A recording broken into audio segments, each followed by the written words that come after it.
ఈరోజు? తినలేదు, బ్రేక్ఫాస్ట్ చేయలేదు ఎవరు? ఎన్నో రోజు? Morning section, afternoon section? ఎన్ని స్టోరీలు అయినాయి ఇప్పటికి?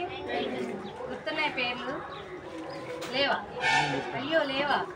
ఫస్ట్ లెసన్ పేరేంటి? రెండో లెసన్ పేరు?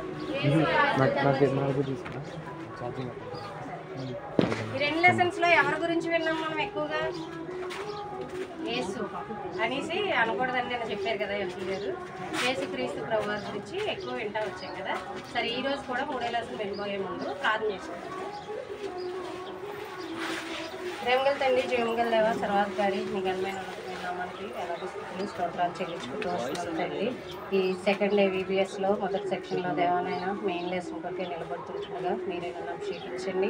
దేవా, నా మాటలు నా యొక్క ఆలోచనలు సంపూర్తిగా కొట్టివేసి దేవాని యొక్క జ్ఞానం అనుగ్రహించి ఈ మాటల ద్వారా నీ పిల్లలకు అర్థమయ్యే రీతిలో చెప్పగలుగుట్లో, దేవాని వాక్యాన్ని వారికి వివరించగలుగుట్లో దేవా మీరే సహాయపడుతున్నామని వేడుకుంటున్నాం. వింటున్నప్పుడు దేవ వారి ఆత్మకార్యాన్ని జరిగించమని, ప్రతి విధమైన కలవరాన్ని, ప్రతి విధమైనటువంటి ఆటంకాన్ని సంపూర్తిగా దూరం చేసి వినేటువంటి హృదయాన్ని మీరు వారికి దయచేయమని యేసుక్రీస్తు వారి ఉన్నతమైన నామంలో ప్రార్థించి వేడుకుంటున్నాం పరమ తండ్రి. ఆమేన్. పిల్లలు బైబిల్ గ్రంథంలో నుండి లూకా సువార్త 9వ అధ్యాయం 28వ వచనం నుంచి 43వ వచనం వరకు చదువుకుందాం. లూకా సువార్త 9వ అధ్యాయం 28వ వచనం నుంచి 43వ వచనం వరకు మార్చి చదువుకుందాం.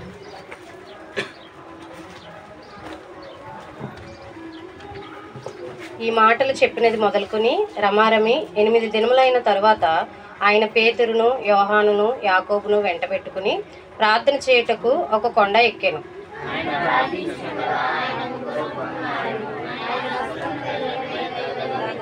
మరియు 2 పురుషులు ఆయనతో మాట్లాడుచుండిరి. వారు మోషే, ఏలియా అనువారు.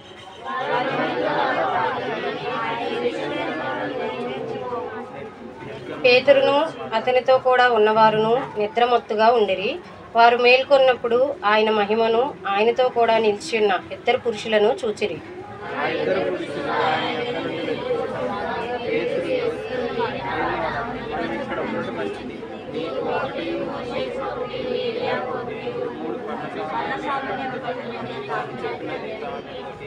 అతడు ఇలాగ మాట్లాడుచుండగా మేఘం ఒకటి వచ్చి వారిని కమ్మెను. వారు ఆ మేఘంలో ప్రవేశించినప్పుడు శిష్యులు భయపడిరి.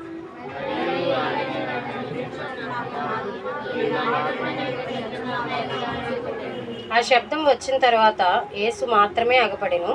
తాము చూచిన వాటిలో ఒకటియు ఆ దినములలో ఎవరికిని తెలియజేయక వారు ఊరకుండిరి.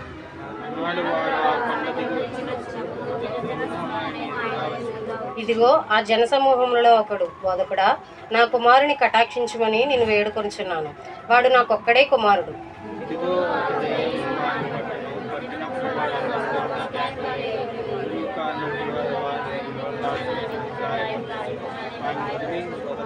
దానిని వెళ్ళగొట్టుడని నీ శిష్యులను వేడుకుంటుని గాని వారి చేత కాలేదని మొరపెట్టుకొనెను.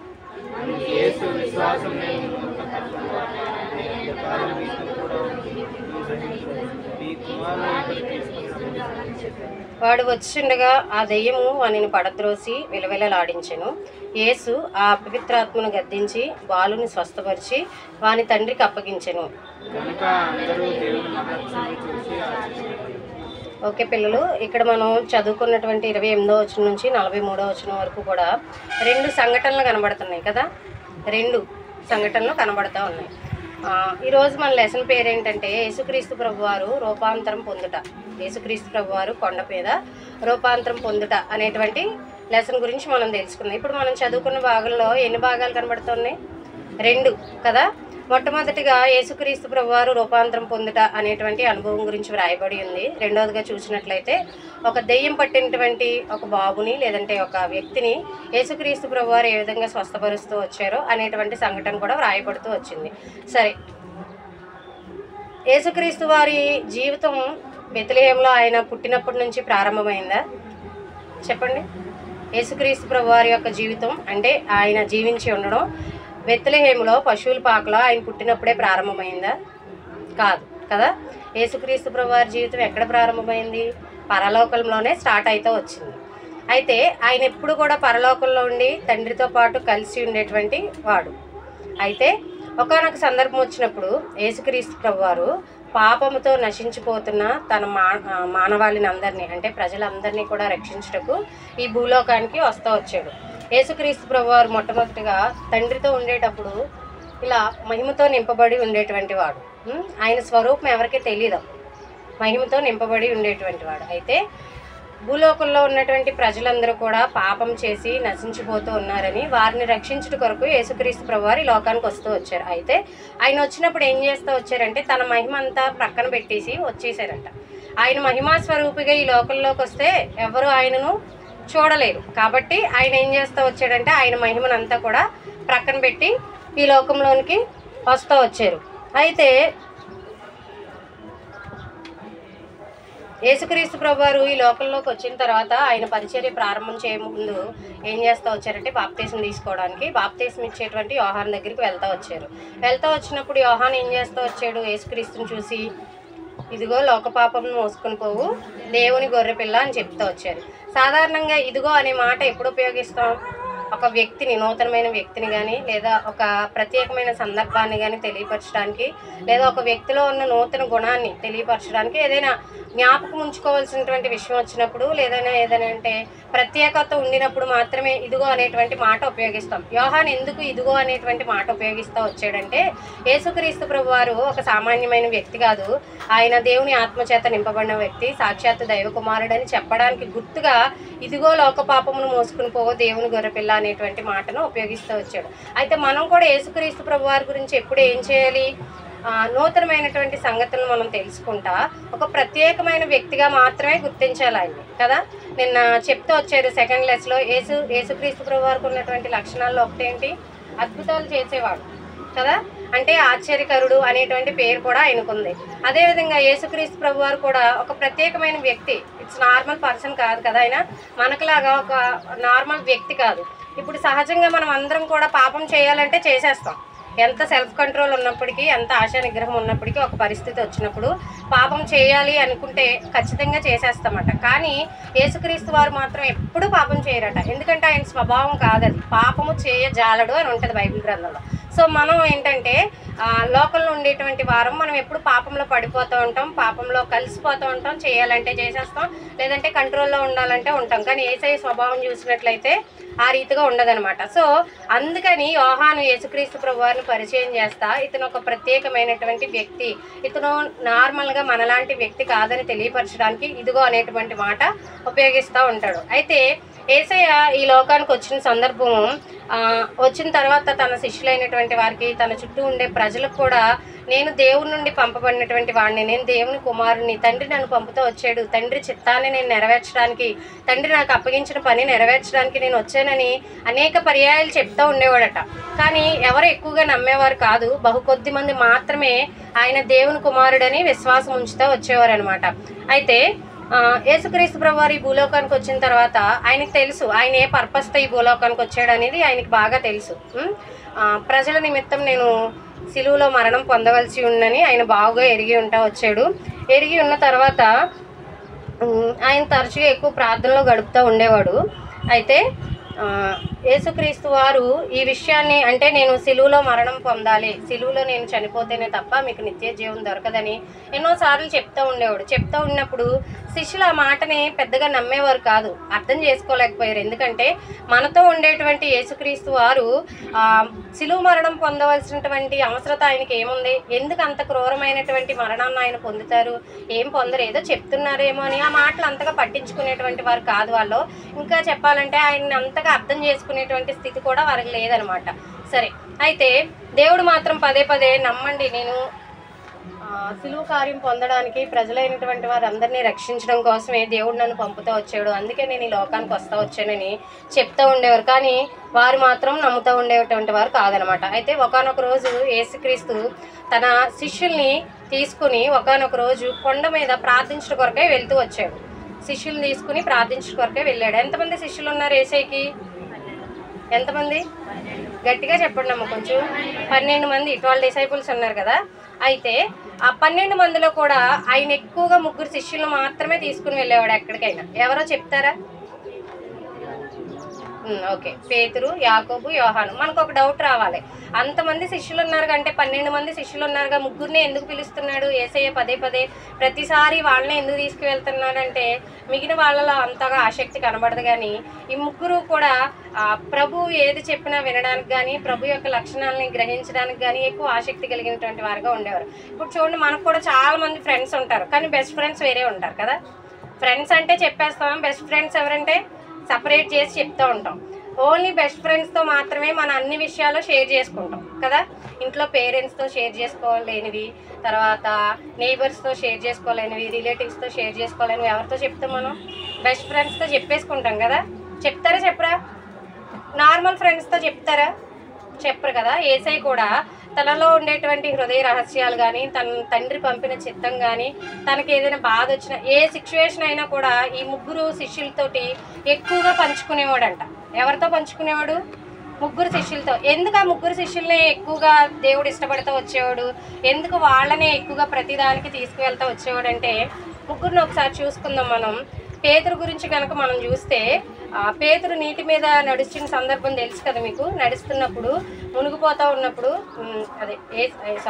యేసుక్రీస్తు ప్రభు వారు నీటి మీద నడుస్తూ వచ్చిన తర్వాత పేతురు ఏం చేస్తాడంటే, నేను కూడా నడిచేటట్లు సహాయం చేయన్నప్పుడు, మునిగిపోతూ ఉన్నప్పుడు మళ్ళీ యేసు ప్రభుని పట్టుకుని లేవదీస్తాడు. లేవదీసిన తర్వాత అప్పుడు పేతురు గుర్తిస్తాడు, ఏమంటే నీవు జీవము గల దేవుని కుమారుడు అంటాడు. ఏమంటాడు? జీవము గల దేవుని కుమారుడు అని దేవునిలో ఉన్న గొప్పతనం పేతురు గ్రహించినటువంటి వాడుగా ఉంటాడు. ఓకే, రెండవ వ్యక్తి ఎవరు? యోహాను. యోహాను గురించి బైబిల్లో ప్రియమైన శిష్యుడు అనేటువంటి మాట ఎక్కువగా ఉపయోగపడతా ఉంటుంది కదా. ఎందుకు ప్రియమైన శిష్యుడు అంటే, యేసుక్రీస్తు రొమ్మును ఎప్పుడు ఆనుకుని ఉండేటువంటి వాడు అంట. యేసుక్రీస్తు ఏది చెప్తే చేసేవాడు, ఎక్కడికి వెళ్ళమన్నా ఆయన వెంబడిస్తూనే ఉండేవాడు. ఓకే, యోహాను గురించి మనం ఇంకా తెలుసుకోవాలంటే, బైబిల్లో యోహాను సువార్త రాస్తూ వచ్చాడు. తర్వాత యోహాను 3 పత్రికలు కూడా రాస్తూ వచ్చాడు. ఇక యాకోబు ఎవరంటే యోహాను యొక్క సహోదరుడు. సో వీళ్ళ ముగ్గురిని ఎక్కువగా దేవుడు ఎక్కడికైనా తీసుకుని వెళ్తూ ఉండేవారు. తీసుకుని వెళ్తూ ఉన్నప్పుడు వాళ్ళు ఎక్కువ టైం దేవునితో స్పెండ్ చేస్తూ ఉండేవారు. సరే, అయితే వీళ్ళ ముగ్గురు కూడా ప్రభువుని వెంబడించడానికి ప్రభువు ఎన్నో విషయాలు వాళ్ళకి చెప్తూ ఉండేవారు. కానీ కొన్నిసార్లు వారికి అర్థం కావు. ఎందుకంటే దైవికమైన సంగతులు శారీరక సంబంధమైన లేదంటే లోకానుసారమైన మనసుతో కనుక మనం ఆలోచిస్తే అవి మనకి అర్థం కావు కదా. సరే, ఒక రోజు అయిపోయిన తర్వాత ఆ ఈవినింగ్ అంటే మార్నింగ్ తీసుకుని వెళ్ళాడు కదా కొండ మీదకి ప్రేయర్ చేసుకోవడానికి. తీసుకుని వెళ్ళిన తర్వాత ఈవినింగ్ ఏం చేస్తాడంటే, యేసుక్రీస్తు ప్రభు వారు ప్రార్థన చేసుకోవడానికి కొండ ఎక్కుదాం అంటాడు. అప్పటి వరకు నార్మల్గా ప్రేయర్ చేసుకుంటారు. ఆ తర్వాత కొండ ఎక్కుదాం అన్నప్పుడు ఈ ముగ్గురు శిష్యుల్ని తీసుకుని కొండ మీదకి వెళ్తాడు. వెళ్ళిన తర్వాత సహజంగా కొండల మీద ఎక్కువగా ఎవరైనా ప్రార్థన చేస్తారా? చేసేవారు. అప్పట్లో భక్తులు చేసేవారు. కానీ నేటి దినాన్ని మనం కనీసం గదిలో కూర్చుని కూడా ప్రార్థన చేసుకోవడానికి ఇష్టపడం కదా. టైంపాస్ ఎక్కువ చేసేస్తూ ఉంటాం, టైం లేదని చెప్పేస్తూ ఉంటాం. కానీ యేసుక్రీస్తు ప్రభువారు తన శిష్యులకి ఎక్కువగా ప్రార్థన యొక్క ప్రాముఖ్యత నేర్పుతూ వచ్చేవారు. ఆయన కూడా ఎక్కువగా ప్రార్థనలో గడుపుతూ వచ్చేవారు. యేసయ్య చెప్పింది మాత్రమే చేసేవారు కదా. ఇప్పుడు శాస్త్రులు పరిసయ్యులు వీళ్ళుంటూ ఉండేవారు, కానీ వాళ్ళు ఏం చేసేవారు? చెప్పేవారు కానీ చేసేవారు కాదు. కానీ యేసుక్రీస్తు ప్రభువారి జీవితం అలా ఉండేది కాదు. ఎందుకంటే ఆయనకు చెప్పింది మాత్రమే చేసేవారు, చేసేది మాత్రమే చెప్తా వచ్చేవారు. అందుకే బైబిల్లో ఉంటుంది కదా శాస్త్రులు పరిసయ్యుల గురించి, వారు మీతో చెప్పినది చేయుడి కానీ వారు చేసేది మాత్రం చేయొద్దు అంటాడు. ఎందుకంటాడు అలాగా? ఎందుకు అలా రాయబడింది అంటే, వారు చెప్పడానికి మంచి మాటలు చెప్తారు, వాక్యానుసారమైనటువంటి విషయాలు చెప్తారు, కానీ వారి జీవితంలో మాత్రం వారు ఫాలో అవ్వరు. అందుకని ఆ రీతిగా వాక్యంలో వ్రాయబడుతూ వచ్చింది. కానీ యేసుక్రీస్తు వారి జీవితం చూసినట్లయితే మాత్రం ఎక్కువ సమయం ప్రార్థనలో గడుపుతూ ఉండేవారు. తన శిష్యులను కూడా పదే పదే ప్రార్థన చేయండి అని వారిని ఇన్స్పైర్ చేస్తూ ఉండేవారు. సరే, ఆ రోజు కొండ మీదకి వెళ్ళిన తర్వాత యేసుక్రీస్తు వారు ప్రార్థనలో గడుపుతూ ఉన్నారు. ఈ ముగ్గురు శిష్యులు మాత్రం ఏం చేస్తూ వచ్చారు? హాయిగా పడుకుని పోయారంట. ఏం చేశారు? పడుకుని పోయారు. మనం కూడా చాలా సందర్భాల్లో ఎక్కడైనా చర్చిలో మీటింగులకి వెళ్ళినా లేదంటే ఇంట్లో ప్రేయర్ మమ్మీ మనం చేసుకుంటా ఉన్నా ప్రార్థన చేస్తా అలా పడుకుని పోతారు కొంతమంది కదా. మీరు పడుకున్నారు లేదో నాకు తెలియదు. చాలా మంది చిన్నపిల్లలు ఏం చేస్తారు? పడుకుని పోతారు. మరి కొంతమందికి ప్రార్థన అంటేనే నిద్ర వచ్చేస్తుంది. అప్పటి వరకు నిద్ర రాదు, కానీ మమ్మీ ఫ్యామిలీ ప్రేయర్కి రమ్మంటే ఆగు మమ్మీ నాకు నిద్ర వస్తుంది మమ్మీ, అలసిపోయాను మమ్మీ అని చెప్తూ ఉంటారు కదా. చెప్పారా లేదా ఎప్పుడైనా? ఒకసారైనా చెప్పుంటారు కదా. సో మనం అలా ఉండకూడదు. యేసయ్య ఏం చేశారంటే పగలంతా కూడా దేవుని పనిని అంటే తండ్రి తనకి ఏ పని అయితే అప్పగిస్తా వచ్చాడో ఆ పని చేస్తా, అద్భుతాలు ఆశ్చర్యకార్యాలు చేస్తా, సువార్త ప్రకటిస్తా. రాత్రంతా ఏం చేసేవారు? ఆయన ప్రార్థనలో గడుపుతూ వచ్చారు. కాబట్టి ఎదురయ్యే ప్రతి సవాలుని, ఎదురయ్యే ప్రతి కష్టాన్ని కూడా ఆయన ఫేస్ చేయగలిగేవాడు, ధైర్యంతో ఎదుర్కోగలిగేవాడు. నేటి దినాల్లో మనం ఏంటంటే ఏదైనా చిన్న బలహీనత, అనారోగ్యం కానీ, లేదంటే ఎగ్జామ్లో ఫెయిల్ అవ్వడం కానీ, లేదంటే ఇంట్లో మమ్మీ తిట్టినా, డాడీ తిట్టినా, ఏదైనా చిన్న చిన్న ప్రాబ్లం వచ్చినా కూడా ధైర్యంగా ఎదుర్కోలేము. ఎందుకు? మనం ప్రార్థనలో ఎక్కువ సమయం గడపలేకపోతున్నాం. అంటే దేవుని మీద ఎక్కువ ఆధారపడలేకపోతున్నాం. ప్రార్థన అంటే ఏంటి? దేవునితో మాట్లాడడం కదా. వాక్యం చదవడం అంటే దేవుడు మనతో మాట్లాడడం. ఈ రెండు చేయట్లేదు కాబట్టి, అంటే దేవునితో ఎక్కువ సమయం మనం గడపలేకపోతున్నాం కాబట్టి సమస్య వచ్చినప్పుడు మనం ఎదుర్కోలేకపోతున్నాం. ఒక విషయం గుర్తుపెట్టుకోండి, దేవుడు సహాయం చేయకుండా మనం ఏ సిచ్యువేషన్ అయినా ఫేస్ చేయగలమా? చేయలేం కదా. మన శక్తి సరిపోదు, మన జ్ఞానం సరిపోదు, మన బలం కానీ, ఇంకా మనకున్న టాలెంట్స్ కానీ ఎందుకు సరిపోవు వేసే ముందు కదా. సో మనం ప్రతి విషయంలో కూడా ఎవరి మీద ఆధారపడాలి? దేవుడి మీద ఆధారపడాలి. ఎలా ఆధారపడాలి? ప్రార్థనలో ఎక్కువ సమయం గడపడం వల్ల, మనం ప్రతి సిచ్యువేషన్ని దేవునికి చెప్పుకోవడం వల్ల, ఎక్కువ సమయం ఆయనతో ఉండడం వల్ల, ప్రతి దాంట్లో కూడా ఏదైనా ప్రాబ్లం వచ్చినప్పుడు ప్రేయర్ చేస్తే ప్రభు మనకి జ్ఞానం ఇస్తాడు. ఆ సమస్యను ఎలా ఎదుర్కోవాలో, లేదంటే ఆ సమస్యను ఎలా అధిగమించాలో కూడా సహాయం చేస్తూ ఉంటాడు. కొన్నిసార్లు ఆయనే సమస్యను మన ముందు నుంచి తీసేస్తూ ఉంటాడు కదా. పాత నిబంధన గ్రంథంలో చాలామంది రాజులు ఉండేవారు. యుద్ధం జరిగేటువంటి పరిస్థితుల్లో కూడా దేవునికి వాళ్ళు ప్రార్థన చేస్తూ వచ్చినప్పుడు దేవుడు ఏం చేసేవాడు? ఆశ్చర్యకరంగా యుద్ధం జరగకుండానే శత్రు దేశాల రాజులు పారిపోవడం, లేదంటే వాళ్ళని చంపేసుకోవడం అలా చేస్తూ ఉండారు. ఓకే, ఇప్పుడు ప్రేయర్ చేస్తూ ఉన్నప్పుడు వీళ్ళు ఏం చేశారు? శిష్యులు పడుకున్నారు కదా. పడుకుంటే యేసయ్య మాత్రం ప్రేయర్లో కంటిన్యూ అవుతూనే ఉన్నారు. అకస్మాత్తుగా ఏం జరిగిందంటే, యేసుక్రీస్తు వారి ప్రభు యొక్క ముఖ స్వరూపం సూర్యుని వలె ప్రకాశిస్తుందంట. ఇలా సూర్యుని వలె ప్రకాశిస్తూ ఉంది. చూడండి, కొండ మీదకి వీళ్ళు కూడా ముగ్గురు వెళ్తూ వచ్చారు. పేతురు, యాకోబు, యోహాన్లు కూడా వెళ్తూ వచ్చారు. వీళ్ళు చక్కగా పడుకున్నారు, ప్రేయర్ అయితే చేయలే. కొంత టైం ఒకవేళ స్పెండ్ చేసి ఉండొచ్చు ప్రేయర్లో, ఎందుకంటే ఏసై తిడతాడేమో అని.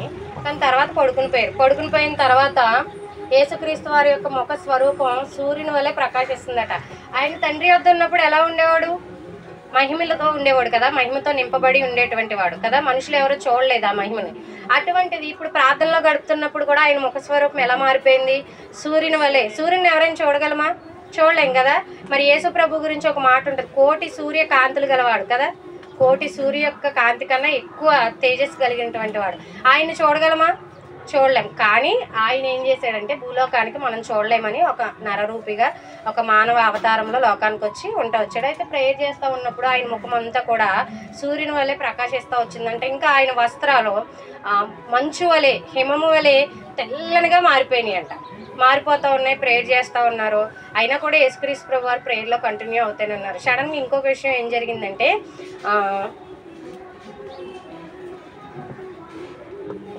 యేసయ్య ప్రేయర్ చేస్తూ ఉన్నప్పుడు ఆయన దగ్గరికి ఇద్దరు వ్యక్తులు వచ్చారట, మోషే, ఏలియా. ఇద్దరు వ్యక్తులు వచ్చారంట.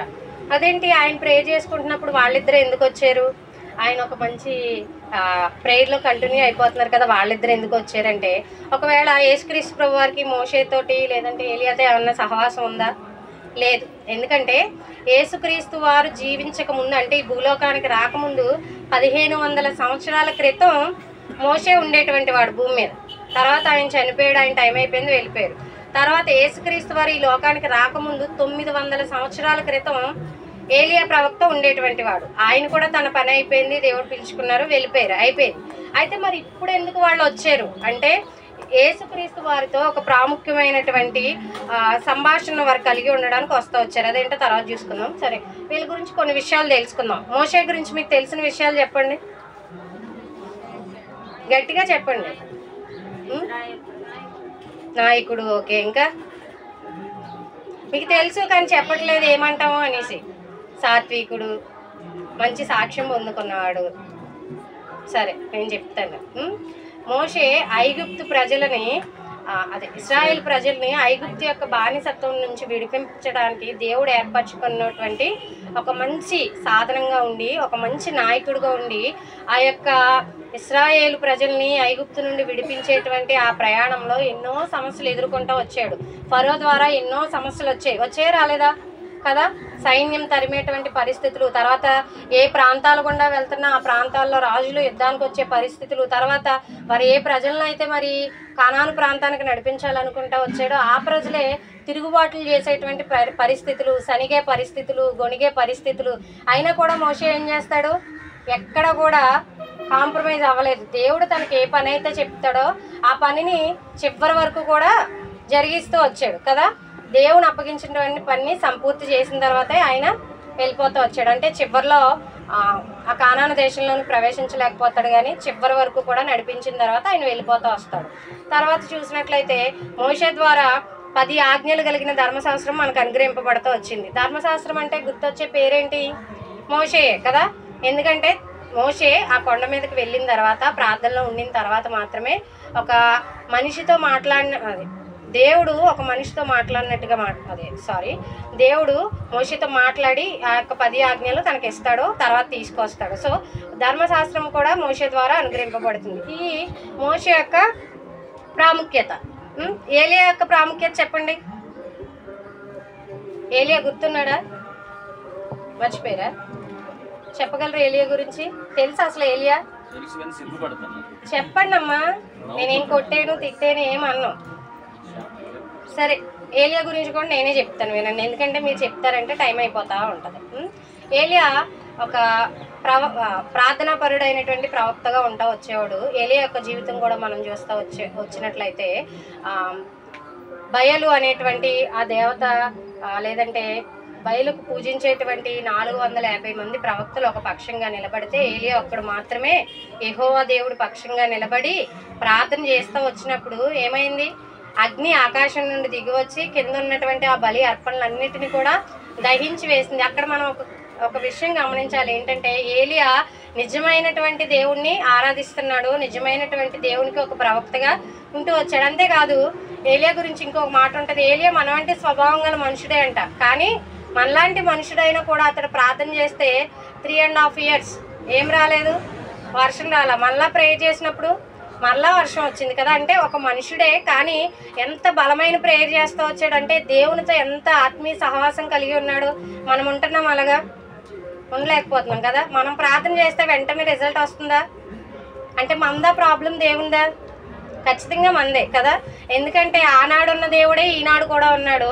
వాళ్ళకి జవాబు ఇచ్చిన దేవుడు మనకు కూడా జవాబు ఇవ్వడానికి రెడీగా ఉన్నాడు. కానీ మనం ఏం చేయట్లే?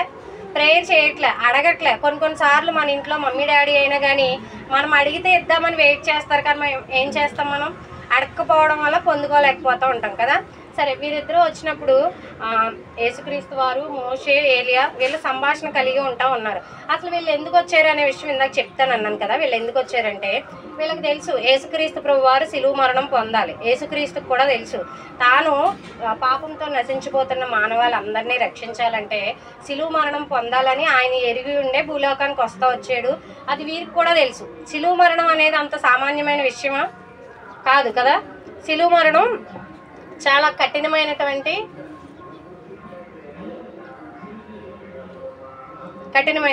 కదా.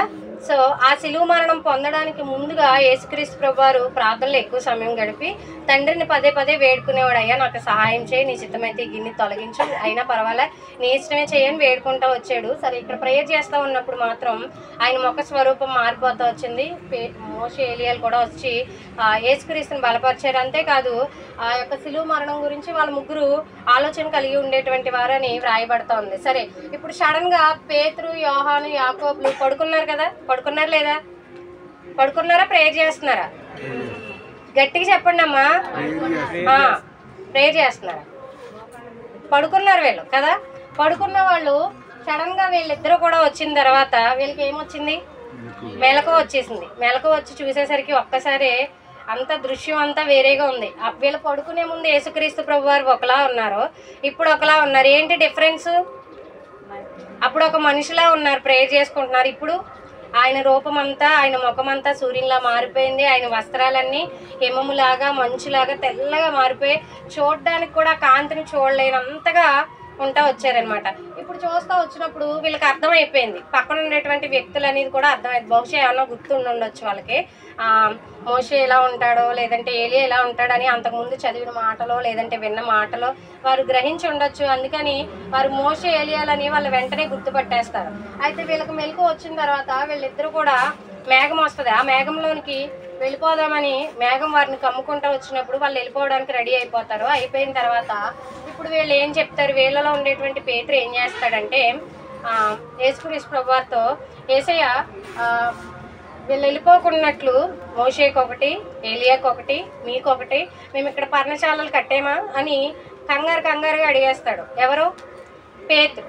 వాస్తవానికి పేతురు తాను ఏమడుగుతున్నారో కూడా తనకు తెలియదంట, తెలియకుండానే అడిగేస్తాడు. ఇంకొకటి ఏంటంటే ఆ సిచ్యువేషన్ అంతా కూడా చాలా భయపడుతున్నాడు. పేతురు కానీ శిష్యులు కానీ భయపడతా ఉన్నారు. శిష్యులు ఇద్దరు శిష్యులు ఏం మాట్లాడలేకపోతా ఉన్నాడు, కానీ పేతురు కొంచెం ఫాస్ట్ ఎక్కువ కాబట్టి మాట్లాడేస్తూ ఉన్నాడు. ప్రభా, నేను వాళ్ళకి నీకు ఒక పర్ణశాలలు కట్టేద్దాం, ఇక్కడే ఉందాం, వాళ్ళు వచ్చారు కదా, మళ్ళీ వాళ్ళని పంపేయడం ఎందుకు, ఇక్కడే ఉంచేద్దాం అనే ఒక ఉద్దేశంతో అలా అంటూ ఉన్నప్పుడు మేఘం వచ్చింది కదా, ఆ మేఘం ఇప్పుడు వీళ్ళతో నిండుకున్న మేఘం వీళ్ళ మీద కూడా వచ్చిందట. వచ్చిన తర్వాత ఇప్పుడు మేఘంలో నుండి ఒక వాయిస్ వినబడుతుంది. దేవుడు మాట్లాడుతూ ఉంటాడు. ఏమనంటే, ఇతడు నా ప్రియ కుమారుడు, లేదంటే నా కుమారుడు, ఇతని యందు నేను ఆనందిస్తున్నానని బాప్తిస్మం ఇచ్చే యోహాన్ టైంలో మాట్లాడతాడు కదా, సేమ్ అలాగే ఇతడు నా కుమారుడు, ఇతని స్వరం వినుడి అనేటువంటి మాట వీళ్ళకి వినబడతా ఉంటుంది. ఇతని స్వరం వినుడి అనేటువంటి మాట వినబడతా ఉన్నప్పుడు ఇక వెంటనే పేతురు, యోహాను, యాకోబు సైలెంట్ అయిపోతారు. సైలెంట్ అయిపోయిన తర్వాత ఇక వాళ్ళకి ఏం చేయాలో అర్థం కాదు. అంతేకాదు వాళ్ళు మిక్కిలి భయంతో ఉన్నారు. తర్వాత ఆ రూపం, తర్వాత అక్కడ ఉన్న సిచ్యువేషన్ అంతా కూడా చూసి వాళ్ళ మొహాలు బోర్ల పడిపోయి సాగిలు పడిపోతూ వచ్చారంట. సరే, తర్వాత వాళ్ళు వెళ్ళిపోయారు. ఎవరు? మోషే, ఏలియాలు వెళ్ళిపోతూ వచ్చారు.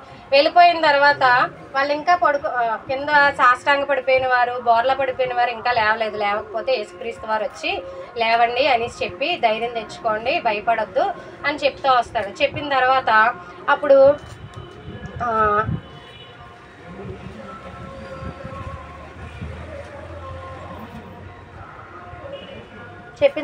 వారు ధైర్యం తెచ్చుకుంటారు. అయితే యేసుక్రీస్తు వారు లేచి ఈ విషయం ఇక్కడ జరిగిన సంగతి ఎవరితోటి చెప్పొద్దని చెప్తాడు. చెప్పిన తర్వాత కొద్ది సమయం అయిపోయిన తర్వాత వాళ్ళు కూడా ఆలోచన కలిగి ఉంటారు. వెంటనే యేసుక్రీస్తు ప్రభువు వారు తనతో పాటు ఉన్న 3 శిష్యులు కొండ దిగి వస్తూ ఉంటే బహుజన సమూహం, రెండో సంఘటన మనం చదువుకున్నాం కదా, ఇక్కడ ఎంతమంది వచ్చారు? చాలా మంది వచ్చేసారు కదా. లోకాసు వార్త 9వ అధ్యాయం 37వ వచనంలో మనం చూస్తూ వచ్చినప్పుడు, మరునాడు వారు ఆ కొండ దిగి వచ్చినప్పుడు బహుజన సమూహము ఆయనకు ఎదురుగా వచ్చాను. సాయంకాలం ప్రేయర్ చేసుకోవడానికి వెళ్ళారు కదా, ఇక నైట్ అంతా అలా గడిచిపోయింది. వెంటనే తర్వాత ఆ రోజు కొండ దిగి వస్తూ వచ్చినప్పుడు చాలా మంది జనసమూహం యేసుక్రీస్తు ప్రభు వారిని ఎదుర్కోవడానికి వస్తున్నారంట. ఎందుకు వచ్చేవారు యేసుక్రీస్తు వారి దగ్గరికి? కొంతమంది స్వస్థతల కోసం వచ్చేవారు, మరి కొంతమంది ఆహారం కోసం వచ్చేవారు, మరి కొంతమంది దేవుని చెప్పే మాటలు వినడానికి వస్తూ వచ్చారనమాట. మరి మనం ఏ కేటగిరీలో ఉన్నాం? చెప్పండి అమ్మ గట్టిగా. దేవుని మాటలు వినేటువంటి వారుగా మనం ఉండాలి కదా. దేవుని మందిరానికి కూడా కొన్నిసార్లు వెళ్తూ ఉంటాం, కానీ ఏదో ఆసక్తి లేని వారుగా, సండే కదా వెళ్ళాలి, ఏదో వెళ్ళకపోతే ఏమనుకుంటారు, ఇంట్లో పేరెంట్స్ ఏమంటారో, లేదంటే పాస్టర్ గారు ఏమంటారో, అన్న ఏమంటారు, అక్క ఏమంటారు, ఇలాగా కొన్నిసార్లు నార్మల్గా వెళ్ళి నార్మల్గా వచ్చేస్తాం. వాక్యం ముందు కూర్చుంటాం, వింటూ ఉంటాం, కానీ ఏమి లోపలికి వెళ్ళలేము. వాళ్ళు చెప్తూనే ఉంటారు వాక్యం, కానీ మనం ఏం చేస్తాం? ఏవో ఆలోచిస్తాం. కాలేజీలో సంగతులు, ఫ్రెండ్స్ ఇంట్లో సంగతులు, ఏవేవో ఆలోచించుకుంటూ ఉంటాం. కాబట్టి వాక్యం ఏమవదు, మన హృదయం లోపలికి వెళ్ళదు. సరే, ఇప్పుడు యేసుక్రీస్తు ప్రభువు వారు కొండ దిగి వస్తూ ఉన్నప్పుడు చాలామంది జనసమూహం ఆయన్ని ఎదుర్కోవడానికి వస్తుంది. మరి అక్కడ వాళ్ళు ఏ రీజన్తో వచ్చారో మనకు తెలీదు. సరే, ఎదుర్కొంటాకు వచ్చినప్పుడు ఒక వ్యక్తి వచ్చి, ఒక పర్సన్ వచ్చి ఏమన్నాడంటే, అయ్యా నన్ను కనికరించండి, నా కుమారుడు చాలా మరి బలహీనంగా ఉంటూ వచ్చాడు. అతడు చూడండి 9వ అధ్యాయం 38వ వచనం చదవండి.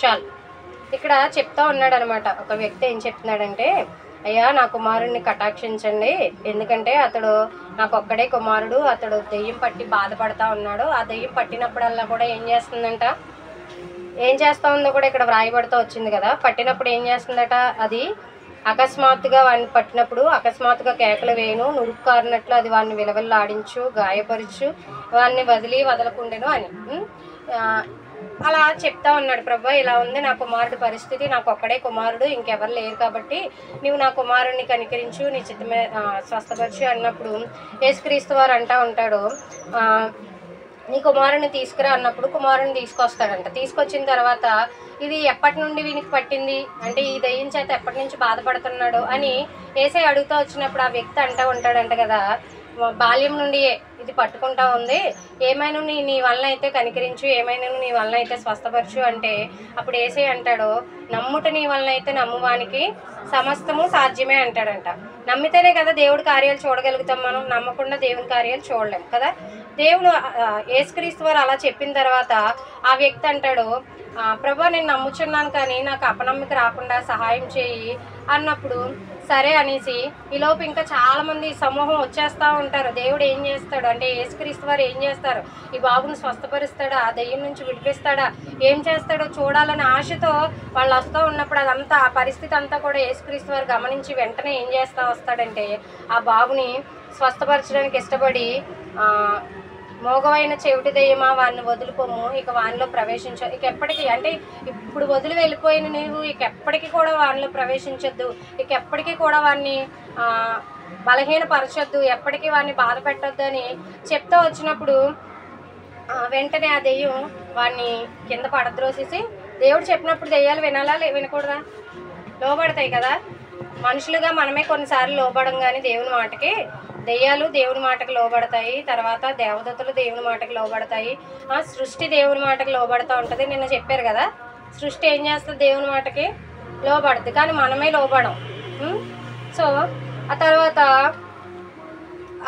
బాబు స్వస్థపరచబడతాడు, కానీ చాలా బలహీనంగా ఉంటాడంట. ఎందుకంటే పుట్టినది మొదలుకొని ఆ దెయ్యం బలహీనపరుస్తా, కింద పడేస్తా, కింద పడినప్పుడు నురుగు కార్చుకుని కొట్టుకుంటా, భయంకరంగా కేకలు వేసుకుంటా, తనలో ఉన్న శక్తి అంతా కూడా పోయి ఏమాత్రం కూడా శక్తి లేనివాడుగా ఉన్నాడు. తర్వాత చనిపోయినటువంటి వాని వల్లే ఉన్నాడట. దెయ్యం అయితే వెళ్ళిపోయింది, కానీ చనిపోయినటువంటి ఒక వ్యక్తి వల్లే ఉంటా వచ్చినప్పుడు యేసుక్రీస్తు ప్రభు వారు వెంటనే వెళ్ళి ఆ చేయి పట్టుకుని ఆ బాబు చేయి లేవనెత్తినప్పుడు దేవునిలో ఉండేటువంటి జీవం ఎవరిలోకి వచ్చింది, ఇప్పుడు ఆ బాబులోకి వచ్చి, లేదంటే ఆ కుమారుల్లోకి వచ్చి స్వస్థపరచబడతా వచ్చాడు, శక్తి పొందుకుంటా వచ్చాడు. ఇదంతా చూసిన తర్వాత శిష్యులు అడుగుతారు, ఎందుకంటే ఆల్రెడీ ఆ దెయ్యం పట్టినటువంటి కుమారుణ్ణి మొట్టమొదటిగా దాసుడు ఎక్కడికి తీసుకొచ్చాడు, శిష్యుల దగ్గరికి తీసుకొచ్చారు, కానీ వాళ్ళు ఏమాత్రం కూడా స్వస్థపరచలేకపోతూ వచ్చారు.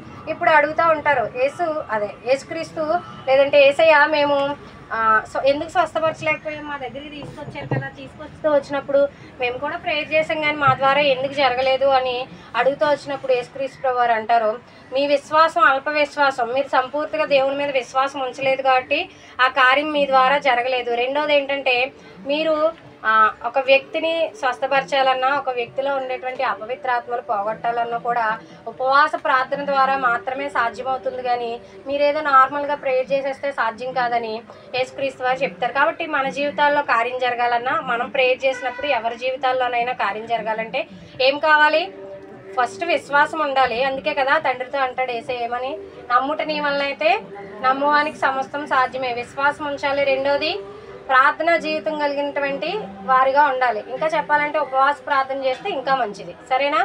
ఓకే, అయితే అప్పుడు శిష్యులకు అర్థమవుతూ ఉంటుంది అనమాట. ఇప్పటి వరకు మనం స్టోరీ విన్నాం కదా, దీన్ని బట్టి మనకేమర్థమైంది, యేసుక్రీస్తు వారు తన మహిమనంతా విడిచిపెట్టి నశించిపోతున్న మానవాళ్ళని రక్షించడానికి ఈ లోకానికి వస్తూ వచ్చాడు. ఆయన ఎందుకు వచ్చాడో ఆయనకి తెలుసు, ఆయన శిలువ మరణం పొందాలని, తద్వారా తన ప్రజలైనటువంటి వారు నిత్య జీవాన్ని స్వతంత్రించుకోవాలని ఆయనకి తెలుసు. అయితే వచ్చిన తర్వాత ఆయన తన శిష్యులకు, అంటే అప్పటి వరకు దేవుని మహిమ ఎలా ఉంటుందో వాళ్ళకి తెలియదు కాబట్టి తన శిష్యులకి దేవుని మహిమను చూపించాలనేటువంటి ఒక ఆశతో తన శిష్యులకు చూపిస్తాడు. తర్వాత వారు కూడా ఆ కుమారుని స్వస్థపరిచినప్పుడు కొన్ని విషయాలు నేర్చుకుంటూ వస్తారనమాట. అయితే దేవుడు మాట్లాడుతున్నప్పుడు వాళ్ళు వింటారు, వినినప్పుడు వారిలో కూడా తర్వాత పేతురు అద్భుతంగా వాడబడుతూ వస్తాడు. అయితే వినినప్పుడు మాత్రమే కార్యం జరుగుతూ ఉంటుంది. మనకు కూడా వాక్యం వినబడుతూ ఉంటుంది కదా. వాక్యం వినబడదా?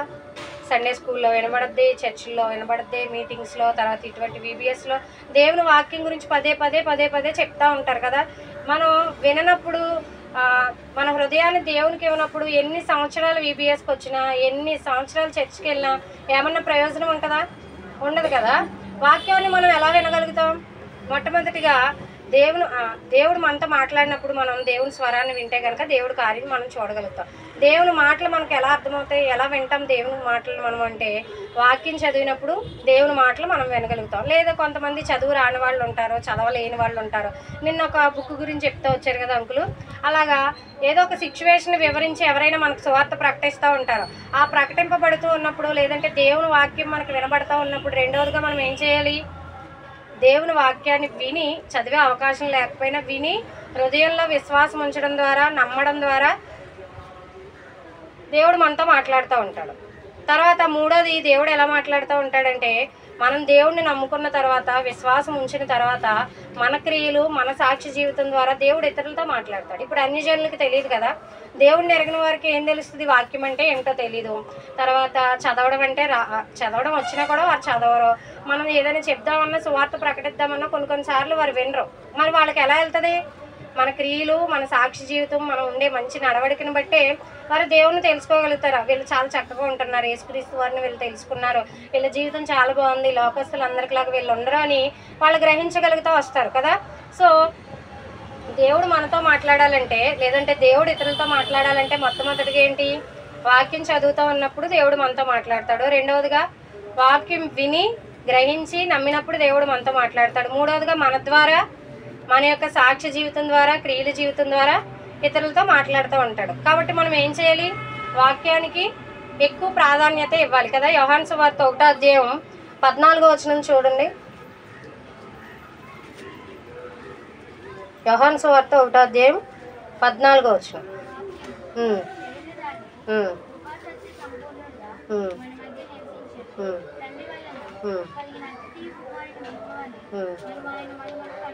చాలు. ఇప్పుడు వాక్యం అంటే ఎవరు? అదే యోహాను సువార్త 1వ అధ్యాయం 1వ వచనంలో ఉంటుంది కదా. ఆది యందు వాక్యం ఉండను, వాక్యం దేవుని యొద్ద ఉండను, వాక్యమే దేవుడై ఉండను కదా.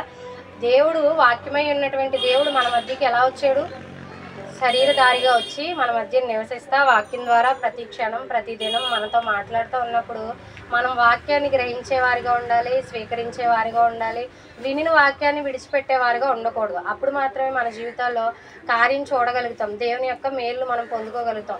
శిష్యులు మొట్టమొదటిగా ఆ యొక్క దెయ్యం పట్టిన వ్యక్తిని తమ శక్తితో స్వస్థపరిచేద్దాం అనుకున్నారు, కానీ సాధ్యమైంది అది సాధ్యం కాలేదు కదా. మనం కూడా మన జీవితాల్లో ప్రభు కృప మీద, ప్రభు శక్తి మీద ఆధారపడకుండా, దేవుని వాక్యాన్ని ఆధారం చేసుకోకుండా ఏం చేసినా కూడా విజయం పొందుకోలేం. కాబట్టి ఇక్కడి నుంచి అయినా కూడా మనం ఏం చేద్దామంటే, దేవుని వాక్యానికి ఎక్కువ ఇంపార్టెంట్ ఇచ్చి మన హృదయంలో దేవుని వాక్యాన్ని మనం స్వీకరించాలి. రెండవదిగా ఏం చేయాలి? ప్రార్థన చేసేవారుగా ఉంటే కనుక తప్పకుండా దేవుని కార్యాలు మనం పొందుకుంటాం. యేసుక్రీస్తు వారు రూపాంతరం పొందుట అనేటువంటి ఈ యొక్క లెసన్ ద్వారా మనం ప్రాముఖ్యంగా 2 విషయాలు తెలుసుకున్నాం కదా. ఏంటి? మొట్టమొదటిగా ప్రేయర్లో గడపాలి, రెండవదిగా వాక్యం చదివేటువంటి వారుగా ఉండాలి కదా. అలా ఉండినప్పుడు మాత్రమే దేవుని కార్యాలు మనం చూడగలుగుతాం. చూడండి, కంటత వాక్యం యోహాను సువార్త 1వ అధ్యాయం 14వ వచనం ఉంది. ఇందులో ఇప్పుడు మీరు చదివారు కదా, అదే కంటత వాక్యం. యోహాను సువార్త 1వ అధ్యాయం 14వ వచనం. ఒకసారి చదువుతారు అందరూ కలిసి?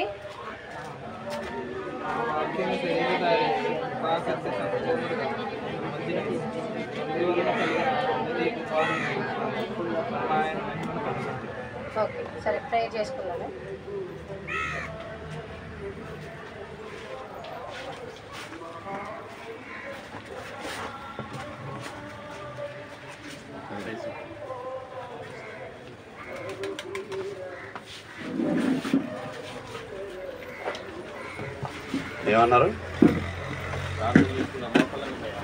ఏమన్నారు మరి? యాక్షన్ లేదు. యాక్షన్ ఉండాలి కదా. యాక్షన్ ఉంటే తర్వాత ఏముంటుంది?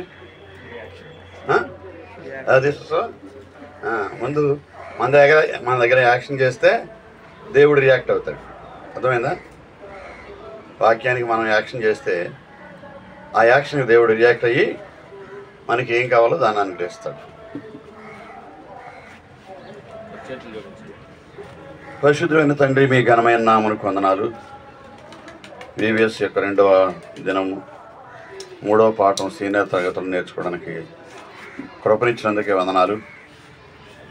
ఇదిగో ఈయన నా కుమారుడు ఈయనందు నేను ఆనందిస్తున్నాను, ఈయన మాట వినుడి అని చెప్పబడినట్లుగా వీళ్ళకి మీ మాటలు అందించడానికి సహాయం చేసినందుకే వందనాలు తండ్రి. వారు విని విశ్వసించలాగున కృప దయచేయండి ప్రభా. మరి వ్యాధిగ్రస్తుడు, దయ్యం పట్టినవాడు ఎలా విడిపించబడ్డాడో తండ్రి వింటూ వచ్చాను ప్రభా. మరి బిడ్డలు మేము కూడా తండ్రి ఒకప్పుడు దయ్యం పెట్టిన వారమే, దయ్యం చాట్లు కలిగిన వారమే తండ్రి, చీకటితో బంధించబడిన వారమే ప్రభా. మిమ్మల్ని విశ్వసించడం ద్వారా అవన్నీ మాలో నుండి చీకటి క్రియలన్నీ పారదోలబడ్డాం.